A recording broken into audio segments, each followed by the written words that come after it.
Durrësi nuk përmbytet rastësisht dhe as thjesht sepse e ra shumë shi. Përsëritja e përmbytjeve tregon se nuk kemi më të bëjmë me fenomene natyrore të paparashikueshme, por me një problem të thellë institucional, të krijuar dhe të ushqyer ndër vite nga vendime të gabuara, investime jo efektive dhe mungesë përgjegjësie. Kur një qytet përmbytet pothuajse sa herë kareshje, në të njëjtat zona dhe me të njëjtat pasoja, problemi nuk është klima, por mënyra e qeverisjes urbane. Për vite me radhë janë alokuar miliona euro për rehabilitimin e kanalizimeve dhe menaxhimin e ujrave të shiut, sidomos në zonat më problematike.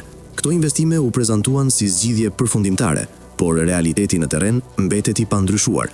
Pas çdo shiu të fortë, qyteti përmbytet sërish.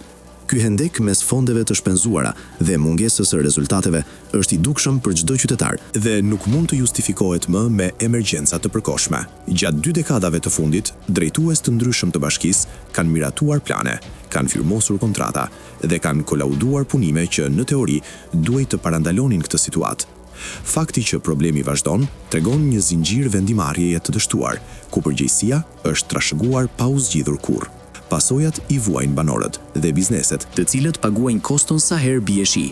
Në këto kushte, nevoja për hetim serioz dhe të pavarur është thelbësore. Kur shpenzohen miliona euro dhe problemi mbetet i njëjtë, çështja nuk është më teknike, por institucionale. Hetimi nuk është zgjedhje politike, por domosdoshmëri për mbrojtjen e interesit publik dhe rikthimin e besimit te shteti ligjor.